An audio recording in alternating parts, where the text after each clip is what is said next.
ఒక నెల నుంచి దాదాపుగా ఇక్కడ ఉండే నివాసులు 54 మంది కాపురాలు కుటుంబాలతో వాళ్ళ చిరు వ్యాపారాలు చేసుకుంటూ ఇక్కడ ఉంటుండగా ఒక్కొక్కళ్ళు పిల్ల నాయకులంతా వచ్చి లేపేస్తాము, ఇది తీసేస్తారని చెప్పి భయప్రాంతం చేశారు.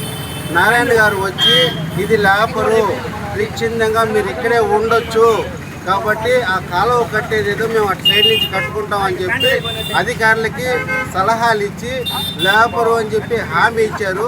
ఈ సందర్భంగా నారాయణ గారికి మేము చాలా కృతజ్ఞతలు చెప్తున్నాము. తిండి తిప్పలు లేకుండా దిగులతో పడిపోయారు, ఇళ్ళు లేపేస్తే ఎట్ట చేయాలనేసి దాంట్లో వీళ్ళు కూడా ఇట్లా ఇబ్బందులు పడుతూ ఉన్నారు.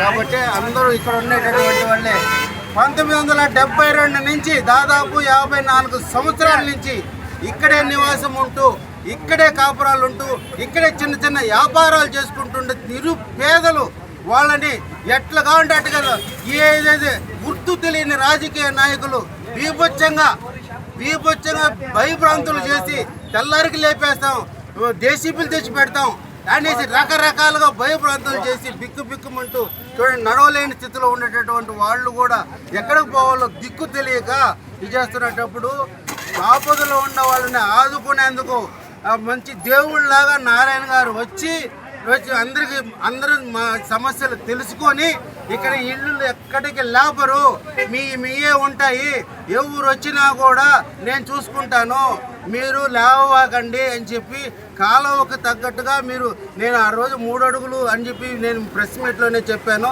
దాని ప్రకారంగానే నా మీద విలువ ఇచ్చి 3 అడుగులు తీసేశారు. కాబట్టి ఇంకా మీరు ఏం తీయాల్సిన అవసరం లేదు, మీ ఇళ్ళు మీకే ఉంటాయి అని చెప్పి హామీ ఇచ్చారు.